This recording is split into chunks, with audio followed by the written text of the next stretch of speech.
investigação criminal, ou seja, no inquérito, ou feito pela polícia ou pela investigação conduzida pelo MP. Eu posso, durante o curso do processo penal, ainda que já em instância recursal, tá? Então, o processo até já foi julgado, está em grau de recurso, e eu posso então chegar e delatar? Posso. Inclusive após o trânsito em julgado da sentença penal condenatória. Aí você me pergunta, mas professor, qual seria o benefício? O cara já foi condenado, às vezes ele está buscando uma progressão de regime, às vezes ele está buscando uma prisão domiciliar. Isso é possível?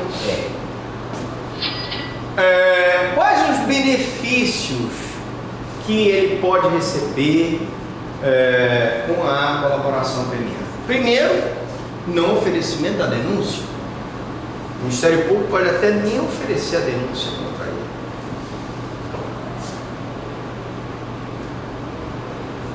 Ele pode conseguir o perdão judicial. Poxa, professor, mas o perdão judicial é muito forte, vai excluir toda a punibilidade dele, mas ele pode receber? Pode. Redução da pena é o mais comum. Substituição da pena privativa de liberdade pela restritiva de direito, que é o caso de muitos que estão beneficiados de prisão domiciliar, né? Inclusive o Ais Batista, parece que estava beneficiado por uma prisão domiciliar, recolhimento do furto, novamente foi preso. Não sei se ele havia delatado antes, mas ele foi preso. E a questão da progressão de regime. Às vezes o cidadão está no regime fechado e negocia a progressão do regime semiaberto ou aberto. Então estão aí os benefícios, né? Outra questão que muita gente se debruça e analisa é a questão do direito público subjetivo a esses benefícios. O Supremo Tribunal Federal entende que, caso a colaboração seja feita e produza os resultados almejados, o colaborador tem direito subjetivo à aplicação das sanções premiais estabelecidas no acordo, inclusive de natureza patrimonial. Então, professor, se ele colaborou e a colaboração efetivamente deu os resultados, ele tem direito aos benefícios do acordo? Sim. E se a colaboração posteriormente for anulada, não tem problema, anula-se a colaboração, perde-se o benefício. Mas uma vez ele cumprindo o que ele se comprometeu e atingido aqueles benefícios, ele tem direito à colaboração. Quais são então os direitos do colaborador? Veja que a lei traz os direitos no artigo 5º, né? Vamos lá. Número 1. Usufruir das medidas de proteção previstas na legislação específica. Quais são as medidas de proteção? Claro, um colaborador, ele está ameaçado de morte. Vocês acham, por exemplo, se o Antônio Palocci hoje saísse numa rua lá em São Paulo, ele não poderia ser assassinado? Poderia. Outro que poderia ser assassinado, o Joesley Batista, da JPS, pela delação que ele fez, um cara jurado, muita gente odeia ele, pela traição, né? Ele mamou na teta do governo, com perdão na palavra, e ele denunciou o próprio presidente da República. Ele, se sair na rua, corre o risco sério de ser morto. Várias pessoas odeiam. Outro que não delatou, mas está ameaçado, Eduardo Cunha, ex-presidente da Câmara, né? Mas talvez por ele não ter delatado, o pessoal está segurando ele. Tem que manter isso aí. Ter nome, qualificação, imagem e demais informações pessoais preservadas. É o que eu disse, isso deveria valer para os juízes que estão julgando, que estão concedendo as medidas. Porque se eu tenho meu nome, minha imagem amplamente divulgada, é perigoso para mim. Eu sou uma pessoa pública. Um juiz é uma pessoa pública. Uma juíza investigando uma organização criminosa, mandando prender pessoas, mandando fazer busca e apreensão, maculando o interesse de pessoas poderosas, não pode ser morta. Outra questão: ser conduzido em juízo separadamente dos demais coautores e partícipes. Porque se eu conduzir junto todo mundo, o que aconteceu agora nessa chacina aqui no Pará? Morreram 56, pessoas. Conduziram todo mundo junto no mesmo carro de Altamira, no meio do caminho. As facções são rivais, a facção rival matou outra. Quantos morreram no caminho? Quantos? 4, né? 4 pessoas. Isso é admissível, gente, para o Estado? Não. Porque aqueles presos estavam sob a guarda do Estado. Então, você, advogado da família da vítima, preso, o cara pode ser o pior bandido. Mas se ele morreu na mão do Estado, cabe essa organização, claro, quando o Estado. O cara está preso lá. Ele merece ser morto pelo outro preso, decapitado, carbonizado? Não. A organização do Estado. A segurança era do Estado. Participar das audiências sem contato visual com os outros acusados. Imagine lá, aqueles interrogatórios lá, todo mundo junto na mesma sala. Cerveró, Antônio Palocci, Luiz Inácio. Complicado, né? Cada um tem que ficar sendo ouvido separadamente, evidentemente. Não ter sua identidade revelada pelos meios de comunicação, nem ser fotografado ou filmado sem a prévia autorização por escrito. Olha, se o cara não der a autorização por escrito, pode ser processado.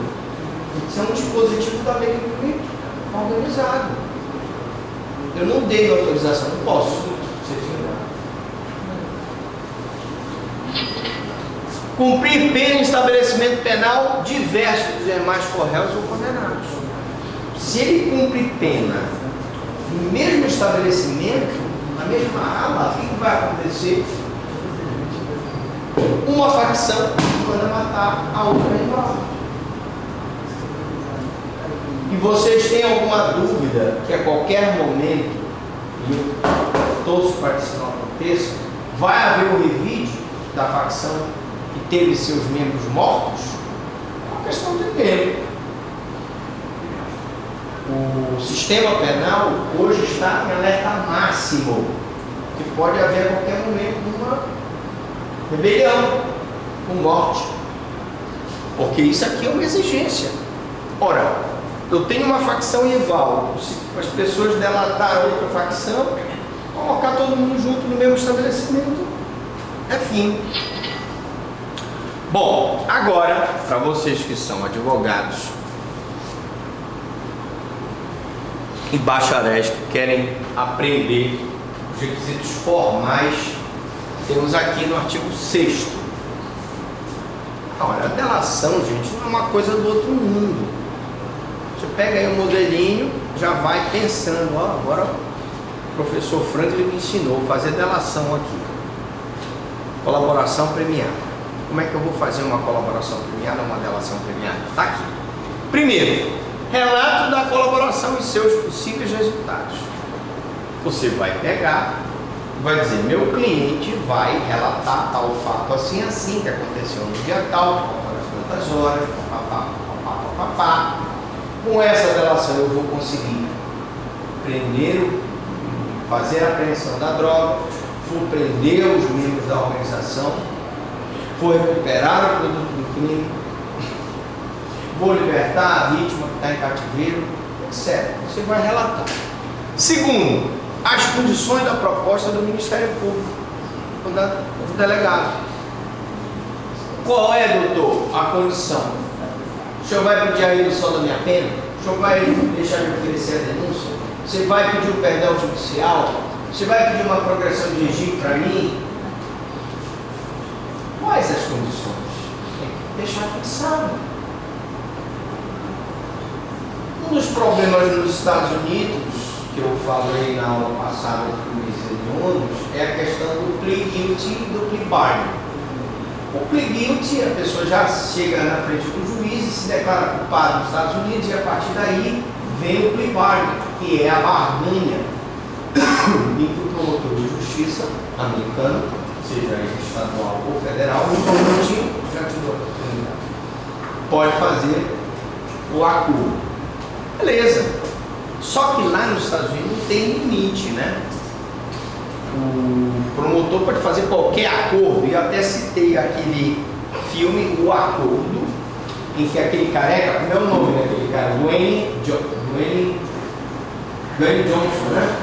O Dwayne Johnson, carequinha, né? Você gosta do filme dele? É bom, né? É bom, né? O filme do carequinha. Sabe quem é que eu tô falando? O carequinha? Portão?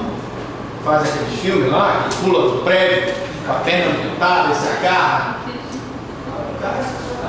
Né? É. Eu já fui forte com aquele cara. Eu sou o carequinha depois da tuberculose. Mas lá no filme, o Dwayne Johnson faz um acordo com a promotora federal e a promotora simplesmente diz: entra na organização criminosa, te infiltra lá, faz o carregamento da droga, liga para os policiais federais e isso vai fazer com que a gente solte o teu filho. No Brasil, que Luiz Flávio Gomes propõe, numa proposta dele, que inclusive está disponível para quem quiser, um tema interessante você ler, e ele é favorável a essa questão do acordo entre o Ministério Público e o acusado, é justamente colocar parâmetros, limites, para que o Ministério Público possa fazer a proposta. 2, é que essa proposta só pode ser feita com a presença do advogado. Número 3, uma homologação feita pelo juiz. Então, é importante, eu acho. Eu sou favorável. Mas diga lá, você ia fazer uma pergunta, você ia atrás. É porque você está falando sobre esses temas relacionados à delação. E está me recordando um livro que, por sinal, o nome dele é Delação Premiada. Sim. Ele expõe, ele dá como exemplo no livro a questão dos Estados Unidos, que às vezes é mais favorável você não tentar confrontar para você se mostrar inocente. Sim. Se você já de cara... No livro Delação Premiada, né? Está expressamente previsto que nos Estados Unidos é melhor não confrontar o promotor, aceitar aquela é mais favorável do que você para poder mostrar algo diverso. Conseguir fazer o acordo, que é o plea bargain, onde o promotor vai te propor uma pena menor do que teoricamente você poderia pegar. Tanto que o número de acordos, que até no livro eles falam que delação não soa muito bem aos ouvidos, chama-se, principalmente aqui no Brasil, de colaboração premiada lá, o número de colaborações são colaborações de incriminação é imenso. Estatisticamente se prova que a colaboração premiada nos Estados Unidos dá resultado. É boa e dá resultado. E efetivamente diferente daqui, a sensação que eu tive quando eu li o livro é que a diminuição da pena, a atenuação da pena, é como se ela fosse um pouco mais palpável, é como se o montante fosse maior do que é em relação aqui. Essa Mas não é só a diminuição da pena. Se tu lês o livro, tu vê que o promotor, inclusive, pode acusá-lo de um crime menos grave do que aquele que ele praticamente está respondendo. E é interessante porque ele começa falando, ele começa a fazer a primeira diferença da delação para a colaboração, depois ele passa um pouquinho para o direito alemão, para depois ele chegar no direito americano, que realmente tem esse item de você acabar respondendo e sendo condenado por um crime menos grave. Talvez daí seja mais interessante você aceitar a culpa que lhe está sendo imposta para você ter um caminho menos... O El Chapo, só dando aqui um exemplo, falando do livro, né? O El Chapo, ele recebeu várias propostas, né? Mas como líder, já começa por aí, ele era o líder, né? Segundo, ele não aceitou. Terceiro, na situação que ele se encontrava, praticamente a colaboração dele não ia fazer muita diferença. E acreditem, ele declarou que a condenação dele à pena perpétua foi injusta. Eu acredito na colaboração, acho que o Brasil deve instituir. Nós já temos uma espécie de acordo feito entre o Ministério Público e o acusado na transação penal no juizado. Eu acho que o que a lei quer agora é estender esse acordo. Mas voltando para cá. É importante, professor, frisar que nos Estados Unidos, a litigância de má fé e o conluio da cadeia, né? Então, sim, lógico, mas é bem importante porque existe, claro, toda uma segurança jurídica maior, melhor lá, para que possa haver essa colaboração. Porque mesmo que tu pegues um instituto que é adotado com sucesso lá, não significa que ele possa ser adotado com sucesso aqui. As realidades são diferentes, tá? Mas voltando aqui, a declaração de aceitação do colaborador e seu defensor, e aí entra a figura dos senhores advogados nesse acordo de colaboração, tá? A colaboração tem que ser aceita pelo colaborador e seu defensor, tem que estar o defensor presente. As assinaturas do representante do Ministério Público, do delegado de polícia, se for um proponente, colaborador e seu defensor. Portanto, este acordo de colaboração tem que ser assinado por todos, acusadores, defensores e colaborador. A especificação das medidas de proteção ao colaborador, aquelas que eu falei, ele vai então prestar depoimento separado dos outros, ele vai cumprir a pena separado dos outros, ele não vai ter a sua imagem divulgada, tá? Sua família também, que eu posso incluir não só para o colaborador, mas para a família dele, quando necessário. E qual o procedimento, gente? Qual o procedimento? Feito o acordo e cumpridos os requisitos formais, eu vou ter aqui o pedido de homologação do acordo, que é autuado como processo sigiloso, porque, lógico, tem que ser sigiloso para ser homologado por um juiz de direito. E era uma briga que nós tínhamos lá no doutorado em Salamanca, que quando eu defendi a colaboração lá, eu penso que os doutores lá concordam, os americanos não.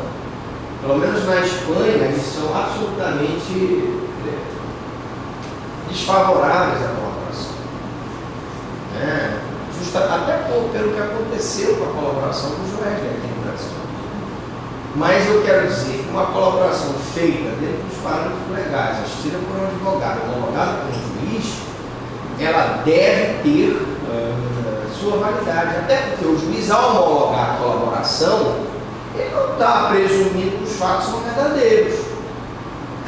Ele está apenas homologando um acordo, que poderá ou não ser provado com as demais provas que eles têm que trazer pelo acordo de colaboração para provar o que ele está dizendo.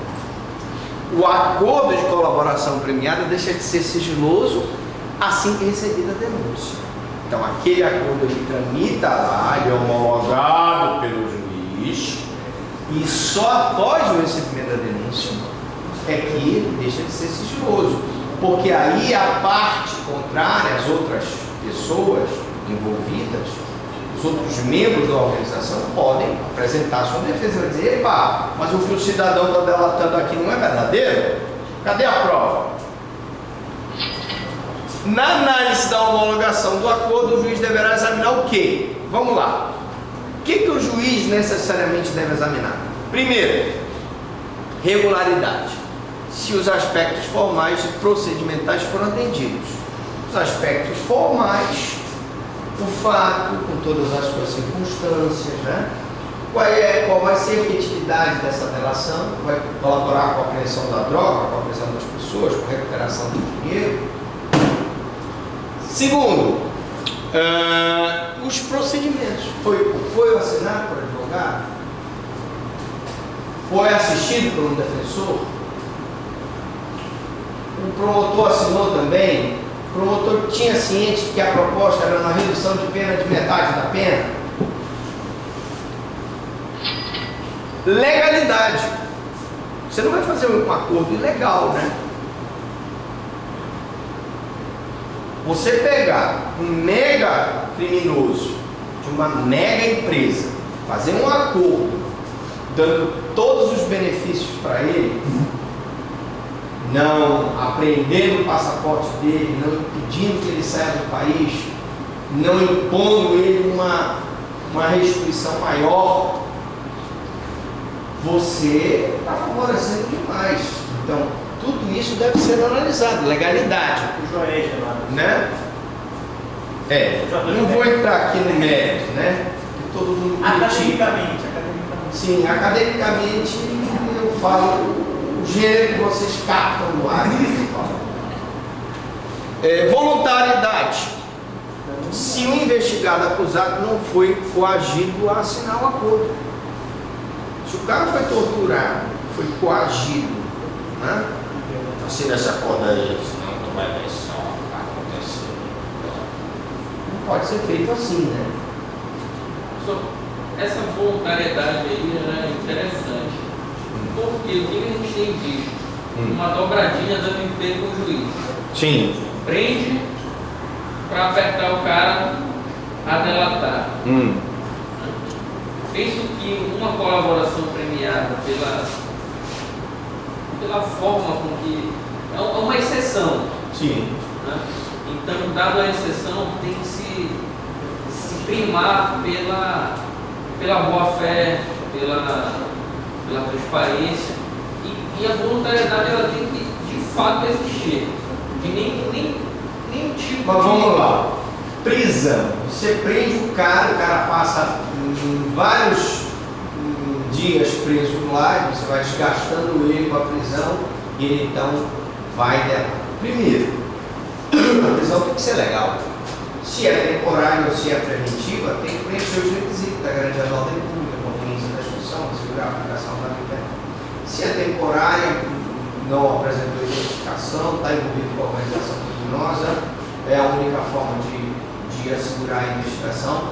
Então tem que ser legal. Se o juiz, o promotor entra com pedido de prisão preventiva, o juiz decreta a prisão preventiva ilegal, você como advogado pode conseguir relaxamento e a liberdade provisória.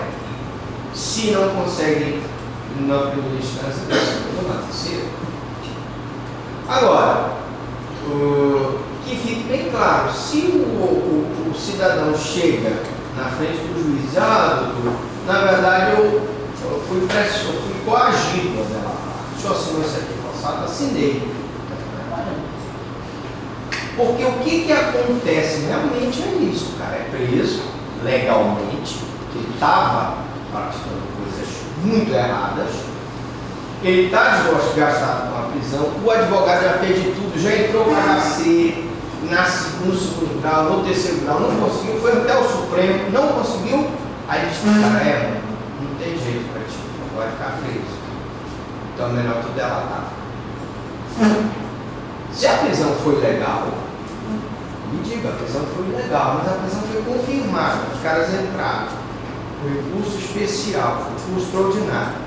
As instâncias superiores confirmaram que o cara decretou aqui embaixo, eu vou dizer que foi legal.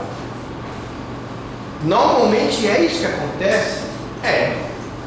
Ele tá, o advogado chega para ele e diz, olha, não tem jeito, dessa vez você não vai sair mais. Então melhor do que não tá. Mas se ele disser que não foi voluntário, se ele foi coagido, não vale. O juiz está atrelado a esse posto, por exemplo, se o posto vai diminuir metade da pena, ele pode entender. Sim, porque é uma homologação. Vamos ver aqui, olha. Ausência de juízo de valor. O juiz, na hora que ele decide, a tua pergunta é, ele faz algum juízo de valor? Não. A homologação não representa juízo de valor sobre as declarações eventualmente aprestadas pelo colaborador, a autoridade policial e ao Ministério Público. E ela, na verdade, é um acordo que está sendo homologado pelo juiz. Se o promotor concordou em diminuir metade da sua pena, o que o juiz vai verificar? Se é legal. Por exemplo, um acordo, repito, e aí vocês entendem o que vocês quiserem, que deixou o cara sair do país, que não prendeu o passaporte, que não assegurou uma restituição patrimonial adequada, que não assegurou, que assegurou o perdão total da pena, aí o juiz vai dizer, não vou homologar esse acordo porque é ilegal. Poderia ter feito isso? Pode. Mas a princípio, se o juiz homologa o que está lá, é porque ele concorda com o que está lá. Uma coisa é ele ter homologado um acordo que aparentemente era ilegal e depois se descobre, inclusive, que o colaborador mentiu, que aqueles resultados, na verdade, não ocorreram, que continua a haver o pagamento de propina, que continua a ser praticado aqueles crimes. Então, a colaboração premiada será anulada. A pedido do Ministério Público e sempre provocando pelo neprocedade do IDEX ex officio, o juiz é provocado para anular aquela apelação. Diga lá. Nós tínhamos assim, como se falou agora, negócio de atuação entre o MP e o juízo. No caso da homologação, ao seu, no seu sentido, quando o magistrado percebe que o acordo é benevolente demais, ele não deve homologar, já começa por aí. Mas aí ele pode tratar nesse aspecto com o Ministério Público, assim, de olha, acredito que essa comunicação, não falando se o modo está certo ou errado, só acha que ela deve acontecer. Meu amigo, se quebrar meu sigilo e do juiz, eu não tenho. Porque, claro que a gente conversa o que a gente vai fazer. E não só conversa eu com ele, mas com uma defensora. Eu estou na sala de audiências, está mandando um WhatsApp do juiz. Se eu mandar pelo Telegram, eu estou perdido. Conversar é uma coisa, né? Orientar é algo. Mas existe assim que eu chego para ele e digo, olha, eu acho que determinada coisa não deve ser feita assim, a defensora fala para ele também, olha, eu acho que não deve ser feita assim. Às vezes ele segue, às vezes ele não segue. Mesma coisa ele fala para mim, mesma coisa ele fala para ela. Às vezes vem uma denúncia minha lá e diz, olha, mas um dia desse eu peguei agora, ontem, estava no plantão do Ministério Público. O juiz falou o seguinte lá, falou por escrito,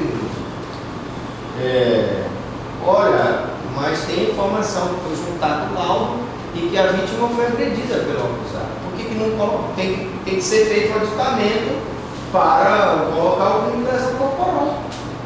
Ele não pode fazer isso? Pode. Nos autos. E não pode o juiz dizer, MP, aquela procuradora não vai bem numa oitiva de testemunha. Mas é pior que ele diz. Use, então, pode. Pior que ele diz, o juiz fala para mim assim, olha, por que vocês acham que esse júri me chamaram para fazer o júri? Porque eu sou lindo, tenho olhos verdes? Não, ninguém queria fazer o júri. E a promotora que poderia fazer o júri, que era a promotora natural, também talvez não tivesse condições de fazer o júri. Porque é um júri de 12 volumes, 12 mil páginas, muito complexo, envolvendo muitas coisas. E me chamaram para fazer o júri. Porque alguém disse, olha, não é o fulano, nem a cicrana, nem Beltrano, mas tem que ser o fulano, ou o senhor branquinho lá para fazer o júri. Não, mas aí se for internamente dentro do... Né? Aí eu não tenho nada a ver com o júri, eu sou promotor da violência doméstica, mas eu fui fazer o júri. Tem explicação? Não, mas alguém indicou. Alguém disse, não manda fulano nem cicrana, manda o fulano. Professor, acho O negócio é casar. a grande questão hoje é garantismo contra eficientismo, que a gente fala, todo mundo está muito Isso é legal? Não. Tem que ter Você dizer assim, não coloca. Tem uma colega nossa, Mas o jogo ainda não começou, professor. é lá, o jogo